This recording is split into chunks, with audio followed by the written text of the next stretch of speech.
project went through a bunch of different creative. The first creative that came out was from Tony, and that was a TV show. So it was set up to be a world where sort of small town USA, you know, nobody's really into skateboarding except this core group. You know, the teachers and librarians and security guards and they're all haters on skateboarding. So when that didn't sell, it took many directions. A bunch of different people took their stab at the creative. So we had a space one, we had a French Revolution in the future. It's like a Spy Kids one, blended version of all of them together. And the whole time I was pretty sad to see all that happen, knowing that the skateboarding aspects could just stand on themselves. It was great when the skaters got more control over it and had earned the trust of the facility so that we could pitch and do more of the writing and conceptualize how we wanted the show to go. Tony was adamant about not being the hero. You know, it's got to be about the kids. So the idea was you have these kids who love skateboarding who end up going on this adventure to rescue Tony Hawk. But what happened was Grimley's story, his arc ended up sort of going further than the kids' arc. Johnny kind of really turned him into this maniacal, crazy circus freak. And then the Hawks started to respond to that very positively, and we're like, yeah, you know, we're stoked on more of a ridiculous story. Jump in a shark in a leather jacket. Leather. Tight. He's driven to go to great lengths to sort of protect his family. No, you ruined your own life. You're fairly sympathetic to his cause. He just goes a little too far, and in the end, we throw him in jail. It's a tragic story. So we've created this horribly sad picture for kids. This way? Yeah, just like that. One of the first things we did with this production was voice record Tony Hawk and do the motion capture with him on his vert ramp, on his boom boom ramp. It's kind of like, yeah, Tony, can you tweak that backsider a little bit more? It's pretty funny. In 1 hour, it's amazing how many tricks Tony could do. I mean, the guy's just a wizard. You know, everyone kind of has their warm-up time. He did what's called a backside tail slide, and he did it half the length of the ramp, and that was his warm-up trick. So it was just awesome. Shooting with Hawk was amazing.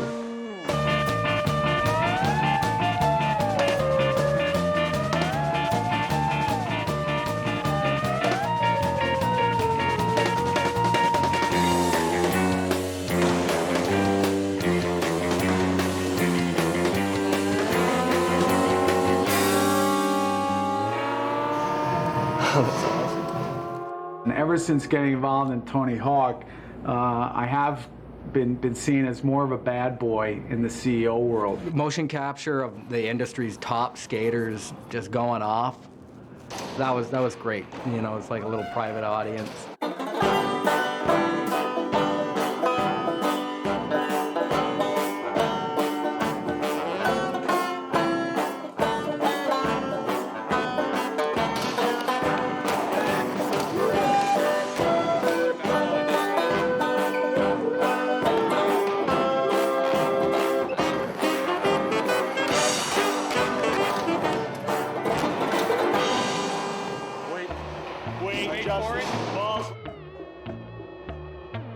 I want to be in touch with the skateboard culture. I want to feel it every day that I'm working here at Mainframe.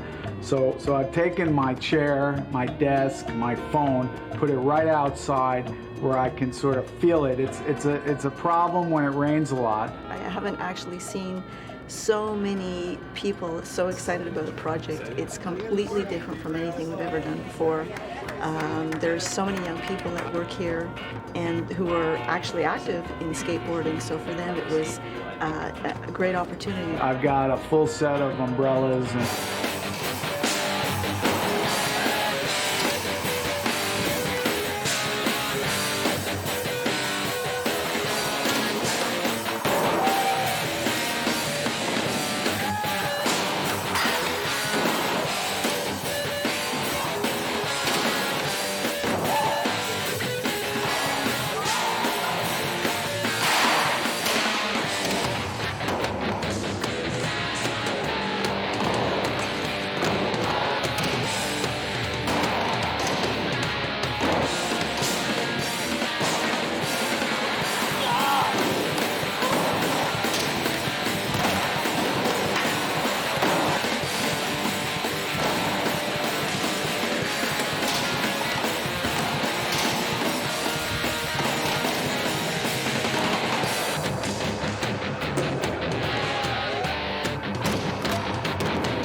It was fun getting the motion capture for the carnies to come to life. We had an opportunity to escape the reality of motion capture, having people exaggerate their movements and walk like idiots. Having Gil's artwork to work off of fed a lot of people. You know, we would bring the artwork to the motion capture studio, and it was really great to have these designs to play with.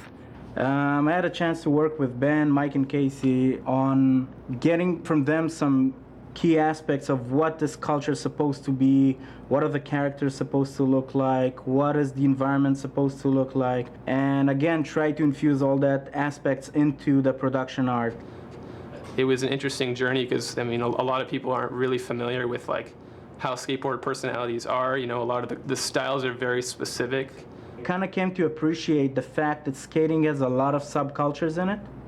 And as such, the kids were chosen as maybe kind of the quintessential cultural representation of each facet of skateboarding.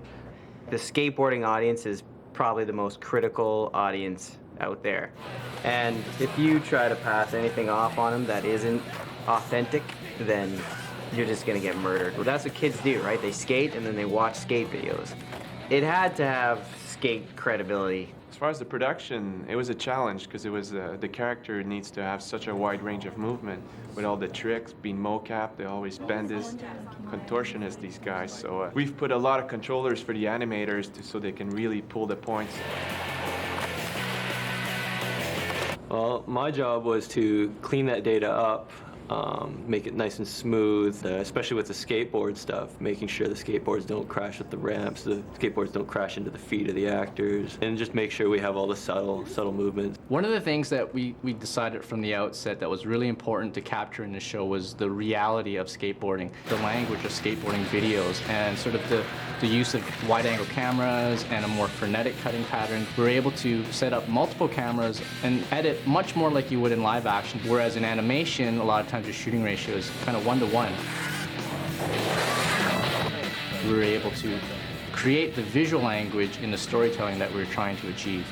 We started off with 3D layout, sort of a moving storyboard to get an idea of where the characters would be moving within the space. From there we went to motion capture. We captured skateboarding or dramatic, put it into the scene, sent a rough test to the Avid, and sort of nailing the cameras, and then it became a back and forth process with director and animator, and sort of hammering out the performance.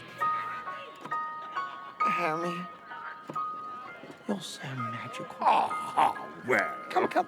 We were able to get a little more creative in the way that we approached the lighting. We were allowed to backlight the character and silhouette them in shots and have harder shadows and have more of a stylized look. When I look at the results, it's a very different feel, especially when you get to the skateboard montages. And that is only doable because of the way we previs the show in 3D as opposed to 2D. I mean, I really, really wanted to do this show just because I've spent so much time skateboarding. Like in a session when you're skating, a session builds two. One guy ups the ante and the next guy rises to the challenge. You know, it pushes the next guy to do something else. So if you look at the flow of the session, you know, you could look at the track that way too. And there's a definite build to that. We just shoot ideas off back and forth and just get it done. It's been totally relaxed and awesome. It's a different process. In the 80s, there actually was, like, I think maybe even early PAL videos. They had it stored.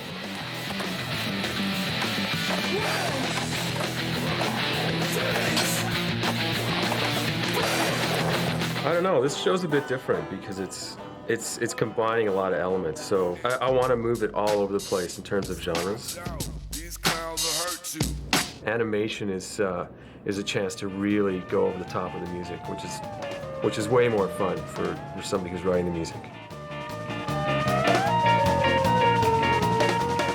Going to the Boom Boom Huck Jam, watching the skateboarders and the BMXers and the motocross, everything felt larger than life. You saw what amazing athletes they were, the whole spectacle of the show. That for me was probably one of the most exciting times on the production.